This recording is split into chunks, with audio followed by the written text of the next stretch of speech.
ہمارے چینل میں خوش آمدید۔ شروع کرتے ہیں آج کی کہانی۔ عارفہ میٹرک تک میری ہم جماعت رہی۔ ہماری دوستی تو کبھی نہ ہو سکی، لیکن اتنی لمبی رفاقت دوستی سے بھی بڑھ کر تھی۔ وہ جب ملتی تو اپنا دل کھول کر میرے سامنے رکھ دیتی۔ شروع میں وہ اچھی سوچ کی حامل تھی، لیکن زندگی کی کچھ محرومیوں نے اس کی شخصیت میں ایسی دراریں ڈال دیں کہ وہ دولت ہی کو سب کچھ سمجھنے لگی۔ میں جانتی تھی کہ وہ میرے کزن بلال کو پسند کرتی ہے، جس کا ہمارے گھر اکثر آنا جانا رہتا تھا۔ بلال کی دوستی میرے بھائی ارسلان سے تھی۔ وہ اسی سے ملنے ہمارے گھر آیا کرتا تھا۔ عارفہ نے جان لیا کہ بلال تقریباً روزانہ ہی ارسلان سے ملنے آتا ہے، تبھی وہ بھی مجھ سے ملنے کے بہانے اکثر و بیشتر آنے لگی۔ شروع میں یہی سمجھی کہ میرے لیے آتی ہے، لیکن کچھ عرصے بعد اندازہ ہو گیا کہ اس کی نگاہیں ہمارے گھر میں بلال کو تلاش کرتی رہتی ہیں۔ میں نے ایک دن اسے سمجھایا تو وہ بولی کہ تم مجھے جانتی ہو کہ جو سوچ لیتی ہوں اس کو پانے کی پوری کوشش کرتی ہوں۔ میں چپ ہو رہی۔ میں نے اپنی سہیلی کا دل توڑنا مناسب نہیں سمجھا۔ عارفہ نے جو کہا سچ کر دکھایا۔ جانے کیسے اس نے بلال کے بے پرواہ دل کو اپنی جانب متوجہ کیا اور پھر اپنے حسن کے سحر میں مسحور کر لیا۔ وہ اس کے ساتھ شادی کے خواب بھی دیکھنے لگا، لیکن افسوس آگے چل کر اس نے عورت کے تقدس، اس کی حرمت اور عظمت کو رسوا کر دیا۔ وہ صرف اپنے جذبات کی غلام نکلی۔ وہ صرف اپنی سرکش خواہشات کی تابع تھی۔ اس نے بلال سے بے وفائی کر کے ایک بے ضرر انسان کی زندگی داؤ پر لگا دی۔ میں نے اس کی محبت کے چمن کو مہکانے کی خاطر بہت بڑا زخم کھا لیا اور بلال کی خوشی پورا کرنے کے لیے دونوں کی شادی کے لیے سب سے زیادہ کوشش میں نے ہی کی۔ جانتی تھی کہ اگر بلال اسے ٹوٹ کر چاہنے لگا ہے تو مجھے از خود ان دونوں کے راستے سے ہٹ جانا چاہیے، خواہ اس کے لیے کتنا ہی درد سہنا پڑے۔ کیونکہ جب کسی کا ہونے والا منگیتر کسی اور لڑکی سے شادی کرنا چاہتا ہو تو اپنی منگیتر سے شادی کر کے کبھی خوش نہیں رہ سکتا۔ دراصل ہمارے والدین کا یہی ارادہ تھا کہ تعلیم مکمل ہونے کے بعد وہ میری منگنی بلال سے کر دیں گے، اور جب بلال کی ملازمت ہو جائے گی تب وہ ہماری شادی کے فرض سے عہدہ برآ ہو جائیں گے۔ یہ تو ہمارے والدین کی پلاننگ تھی، مگر تقدیر کی پلاننگ تو کچھ اور تھی۔ مرد اگر ہمت و حوصلے کا پیکر ہے تو عورت بھی الفتوں کی پاسدار ہے۔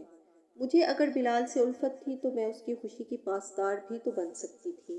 تبھی میں نے خود کے احساسات کو بھلا کر اس کی محبت اور اپنی سہیلی عارفہ کا ساتھ دیا تھا، مگر اس نے بلال کے ساتھ بے وفائی کی۔ اس کے ساتھ منگنی کر کے نکاح سے صرف 15 روز پہلے محض دولت کی خاطر مقدس رشتے کی تحقیر کر کے عورت کی سچائی اور سادگی کو بدنام کر دیا۔ بے شک محرومیاں انسان کی شخصیت میں خلا پیدا کر دیتی ہیں۔ تب یہ ہوتا ہے کہ آدمی کو جب بھی موقع ملتا ہے وہ اندر کی پیاس بجھانے کی کوشش کرتا ہے، خواہ اس کے لیے اسے کسی کے ارمانوں کو ہی سیڑھی کیوں نہ بنانا پڑے۔ عارفہ کو میں بچپن سے جانتی تھی۔ وہ دوسروں کے دکھ درد محسوس کرنے اور ایک حساس دل رکھنے والی لڑکی تھی، دوسروں کی تکلیف میں ساتھ دینے والی۔ نے پھر اچانک ایسا کیوں کیا؟ جب اس نے عزیر کی دولت کی جھلک دیکھی تو اپنے مفاد کی راہ ہموار کر لی۔ میں نے اسے تب بھی بہت سمجھایا تھا کہ ایسا نہ کرو، اس طرح تم کسی کی زندگی برباد کر دو گی۔ تب وہ یہی جواب دیتی، مجھے کوئی اور اچھا مل گیا ہے تو اسے بھی کوئی مجھ سے اچھا مل جائے گا۔ وہ خوبصورت تھی، اسے اپنی خوبصورتی پر ناز تھا، تبھی فریب کاری اس کی گٹھی میں پڑی ہوئی تھی۔ گویا اس کے سینے میں دل نہیں، لالچ سے بھری کوئی شے دھڑکتی تھی۔ بلال خوشحال گھرانے سے تھا، لیکن مل آنر نہیں تھا، جبکہ عزیر کے باپ کی کئی ملیں تھیں۔ دونوں ایک پارٹی میں ملے اور عزیر نے عارفہ کا ہاتھ تھام لیا اور 2-4 ملاقاتوں میں اس کو شریک حیات بنانے کی پیشکش کر دی۔ عارفہ نے اس کے گھر کی شان و شوکت اور دولت دیکھی۔ اسے لگا کہ اس نے بلال کو پسند کر کے غلطی کی ہے اور اب جلد بازی سے شادی کی جا رہی ہے تو اور بڑی غلطی کر رہی ہے۔ میں نے اس سے پوچھا کیا وہ واقعی سمجھتی ہے کہ بلال سے شادی کر کے غلطی کر رہی ہے؟ اب جب کہ نکاح کی تاریخ بھی رکھ لی گئی ہے، وہ بولی ہاں، عزیر کے ساتھ شادی کر کے اسے زندگی کی اتنی آسائشیں مل جائیں گی جو بلال سے زندگی بھر نہیں مل سکتی۔ اور وہ محبت جو تم کو بلال سے ہے اس کا کیا ہوگا؟ محبت تصور تھا اور دولت حقیقت۔ اس نے جواب دیا، اور انسان کو تصور میں نہیں حقیقت میں جینا چاہیے۔ تو جاؤ حقیقت کی تلخ دنیا کی نظر ہو جاؤ۔ مجھے تمہاری فکر نہیں، لیکن مجھے بلال کی فکر تو تھی۔ عارفہ کا ارادہ بدلنے سے، جس کی محبت، عزت، ہر شے داؤ پر لگی ہوئی تھی، اس نے دوستوں کو زبانی اپنی شادی کی دعوت بھی دے ڈالی تھی۔ ایک دن میں نے یہ بات اپنے بھائی ارسلان کو بتائی اور کہا کہ تم بلال کو آگاہ کر دو کہ عارفہ اس سے محبت نہیں کرتی۔ اب وہ اس کے دھوکے میں نہ آئے، کیونکہ وہ دولت حاصل کرنا چاہتی ہے۔ بھائی نے اسے آگاہ کیا، لیکن بلال کی آنکھوں پر محبت کی پٹی بندھی تھی۔ وہ سادہ لو عارفہ کے عہد و پیمان اور اس کی قسموں پر یقین کر چکا تھا۔ اس نے میرے بھائی کی بات کا یقین نہ کیا۔ عارفہ ادھر عزیر سے دوستی پکی کر چکی تھی اور اب بلال سے جان چھڑانے کے چکروں میں تھی۔ اس نے بلال سے جان چھڑانے کا یہ بہانہ ڈھونڈا کہ شادی کے لیے ایسی شرائط پیش کر دی جن کو پورا کرنا ہمارے چچا جان کے بس کی بات نہ تھی۔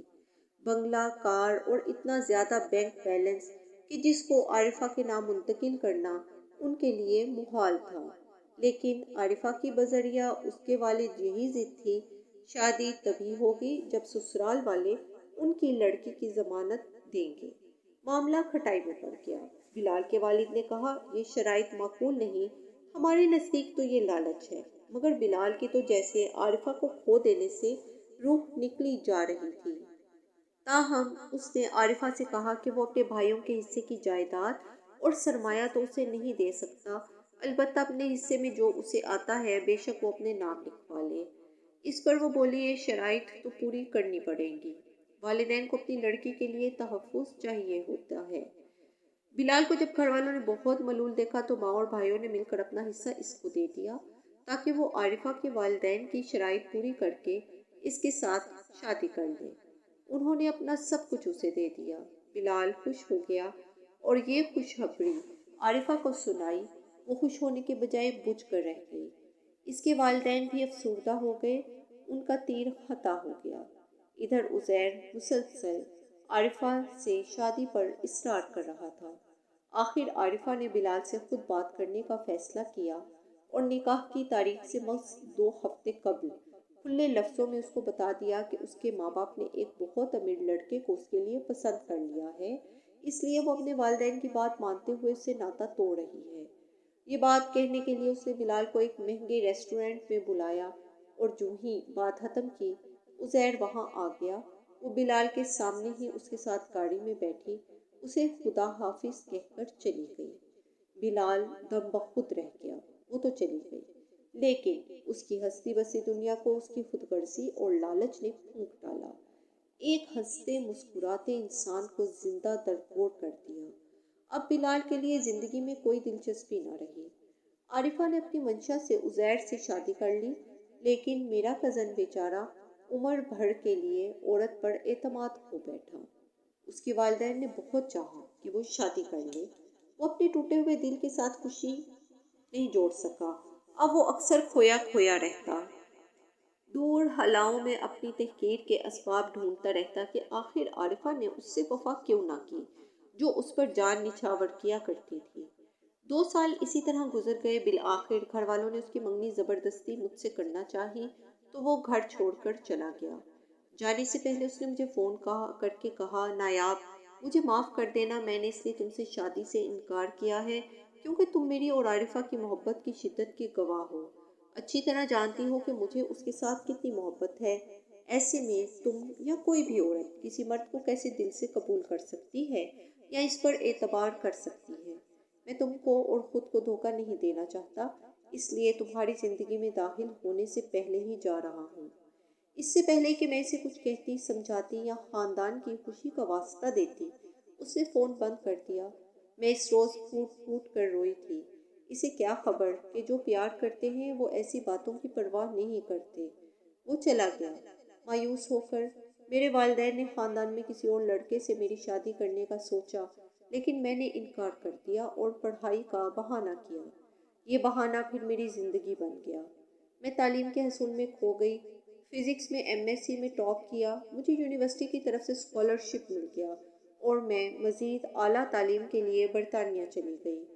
اتفاق کہ وہاں اسی شہر کی یونیورسٹی میں داخلہ ملا جہاں بلال کا قیام تھا، لیکن مجھے اس کا کچھ علم نہ تھا۔ اس نے جاتے ہوئے کسی کو نہ بتایا کہ کہاں جا رہا ہے اور نہ ہی اس کا پتہ کسی کے پاس تھا۔ میں نے اپنی تعلیم مکمل کی اور یہاں بھی ٹاپ پر رہی۔ تعلیم میرے ٹوٹے دل کا مرہم تھی۔ مجھے یونیورسٹی میں جاب مل گئی۔ اب میں دوسروں کو پڑھانے لگی۔ ایک روز شہر کی مارکیٹ میں ایک شاپ پر میرا بلال سے سامنا ہو گیا۔ اسے دیکھ کر حیران رہ گئی اور مجھے سامنے پا کر وہ حیرت زدہ تھا۔ مدت بعد ہم نے ایک دوسرے کو دیکھا تھا۔ میری تو خوشی کی انتہا نہ تھی۔ وہ خوش ہوا کہ نہیں، لیکن اس کے لبوں پر ایک دل فریب مسکراہٹ پھیل گئی۔ میں نے پوچھا کیسے ہو؟ ٹھیک ہوں، اس نے جواب دیا۔ آج کا دن میرے لیے تو بہت خاص ہے۔ اس پر اس نے مزید دلکش مسکراہٹ سے جواب دیا، اور میرے لیے بھی خاص ہے۔ اچھا چلو پھر میرے ساتھ، وہ دیکھو سامنے ہی میرا گھر ہے۔ یہ کہہ کر ایک ہاتھ سے اس نے میرا تھیلا پکڑ لیا اور دوسرے ہاتھ سے میرا ہاتھ تھام کر چلنے لگا۔ مجھ میں انکار کا حوصلہ کہاں تھا۔ میں تو ایسے گمسم تھی جیسے کسی مفلس کو اچانک اس کا کھویا ہوا خزانہ مل جاتا ہے۔ اس طرح کچھ دن ہم ملتے رہے۔ چھٹی کے دن میں اس کے اپارٹمنٹ جاتی، اس کے بہت سے کام کرتی، کھانا بناتی، وہ منع کرتا رہ جاتا، لیکن میں ایک نہ سنتی۔ ایک روز میں نے اسے بتایا کہ میں پاکستان جا رہی ہوں کیونکہ امی ابو اور سب گھر والے میرے لیے اداس ہیں۔ وہ کہتے ہیں کہ وہاں پردیس میں اکیلے رہنے اور جاب کرنے کی کیا ضرورت ہے۔ ان کو بتا دو کہ اب تم اکیلی نہیں ہو۔ تو کیا بتاؤں کہ کس کے ساتھ ہوں؟ میرے ساتھ ہو اور کس کے ساتھ؟ ان سے چھپانے کی کیا ضرورت ہے؟ اس پر میں ہنس دی۔ اس کی باتوں سے میں جان چکی تھی کہ اب اس کے سوچ کے دھارے مر گئے ہیں۔ اس کی باتوں سے میں جان چکی تھی کہ اب اس کی سوچ کے دھارے مڑ گئے ہیں میری طرف۔ وہ واقعی ایک بھٹکی ہوئی روح کی طرح تھا اور اب مجھ میں قرار ڈھونڈ رہا ہے۔ یہ بات میرے لیے زندگی کی نوید تھی۔ بہرحال قصہ مختصر، وہ مقام آ گیا کہ اس نے خود مجھ سے شادی کی خواہش ظاہر کی اور میں نے فون کر کے تمام احوال اپنی والدہ کو بتایا۔ یہ بھی کہ بلال کی شرط ہے کہ ہم شادی لندن میں کریں گے اور میاں بیوی کی حیثیت سے اکٹھے آپ کے گھر اتریں گے۔ امی ابو چچا چچی سبھی نے کہا کہ جیسے وہ کہتا ہے مان لو، ہمیں کوئی اعتراض نہیں، لیکن اس کو ساتھ لے کر آ جاؤ۔ یوں ہم دونوں ازدواجی بندھن میں بندھ گئے۔ ہماری ایک شادی لندن میں ہوئی اور جب پاکستان پہنچے تو ہمارے والدین نے ارمان نکالے۔ بلال کا ولیمہ دھوم دھام سے ہوا اور ہم نے دل سے ایک دوسرے کو قبول کر لیا۔ مجھے میری منزل مل گئی اور بلال کو سکون چاہیے تھا۔ میں نے اس کی قدر کی تو اس نے بھی میری محبت کی قدر کی، میرا بہت خیال رکھتا تھا، تبھی تو ہم کو خوشیاں مل گئیں۔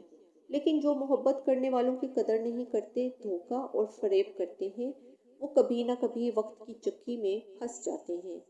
عارفہ کے شوہر اور اس کے والد کی ملوں سے دولت کی اتنی فراوانی تھی کہ حساب رکھنا مشکل تھا۔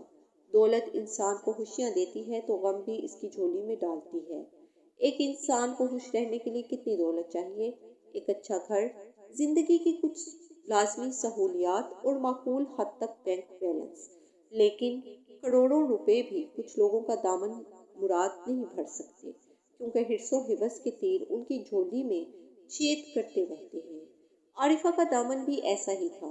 زیر کو دولت نے انسان نہیں رہنے دیا تھا۔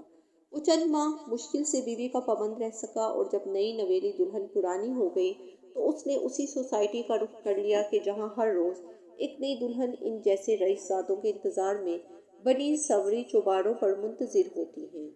چند روز تو عارفہ کو اپنے شوہر کی سرگرمیوں کا علم نہ ہو سکا، لیکن پھر ایک دن جب جھومتا ہوا گھر آیا تو اس نے خود ہی ترنگ میں آ کر کچھ ایسی کہانیاں بیان کر دیں کہ عارفہ کے ہوش اڑ گئے۔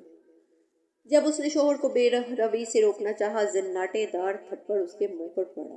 اس کے ساتھ ہی بلال کے نام کا طعنہ دینے کے بعد اس نے کہا کہ تو ہوتی کون ہے مجھ کو میری خوشیوں کے رستے پر چلنے سے روکنے والی؟ تمہارا ماضی کون سا بے داغ ہے؟ ذرا اپنے گریبان میں جھانکو۔ میں نے تو تم سے صرف اس لیے شادی کی کہ تم حسن میں بے مثال تھی، اور تم نے بلال کو کیوں چھوڑا؟ میری محبت میں یا میری دولت کی خاطر؟ اگر تم اتنی حسین نہ ہوتی تو میں تم سے شادی نہ کرتا۔ یہ اس بات کا صاف اعلان تھا کہ عارفہ متوسط طبقے کی عورت کو وہ جس طرح چاہے گا رکھے گا اور وہ اف نہ کرے گی، لیکن احتجاج کرے گی تو طلاق مل جائے گی۔ عارفہ ایسی عورتوں میں سے نہ تھی جو چپ چاپ ہر ستم سہتی، پھر بھی چپ رہتی۔ وہ کچھ اور مزاج کی تھی۔ وہ شوہر کی بے راہ روی پر سراپا احتجاج بن گئی۔ عزیر نے بھی اس سے طلاق دے کر جان چھڑا لی۔ اب اسے بلال کی یاد نے ستایا اور اس کی قدر نے دل میں 100 چراغ جلا دیے۔ میں امی کے گھر تھی، اتفاق سے جب وہ آئی اس کو میری شادی کی خبر نہ تھی۔ اس نے رو رو کر میرا کندھا بھگو دیا۔ اب اسے میرے سمجھانے کی قدر آئی۔ عزیر نے اسے 3 کپڑوں میں نکالا تھا، اس کے دامن میں کچھ بھی نہیں تھا۔ اس کا اصرار تھا کہ میں کسی طرح اس کی خاطر بلال کو منا کر اس کے سامنے لے آؤں، مگر میں نے اس کا پیغام بلال تک نہ پہنچایا۔ اس کو خبر ہی نہ ہونے دی کہ عارفہ کے ساتھ کیا ہوا ہے یا کہ وہ اب مطلقہ ہو گئی ہے۔ ہم نے 2 ماہ بعد واپس انگلینڈ جانا تھا، مگر اصرار کر کے میں نے ہفتے میں ہی تیاری کر لی اور ہم واپس لندن آ گئے تاکہ میرا گھر آباد رہے اور عارفہ کی کوئی چال میری چاہت کی دنیا میں پھر سے آگ نہ لگا دے، کیونکہ منزل بار بار آسانی سے نہیں ملتی۔ آپ کو ہماری کہانیاں پسند آئیں تو سبسکرائب کرنا مت بھولیے گا۔ چینل کو سبسکرائب کیجیے اور لائک کیجیے اور اپنی قیمتی رائے کا اظہار کمنٹس میں ضرور کیجیے۔ شکریہ۔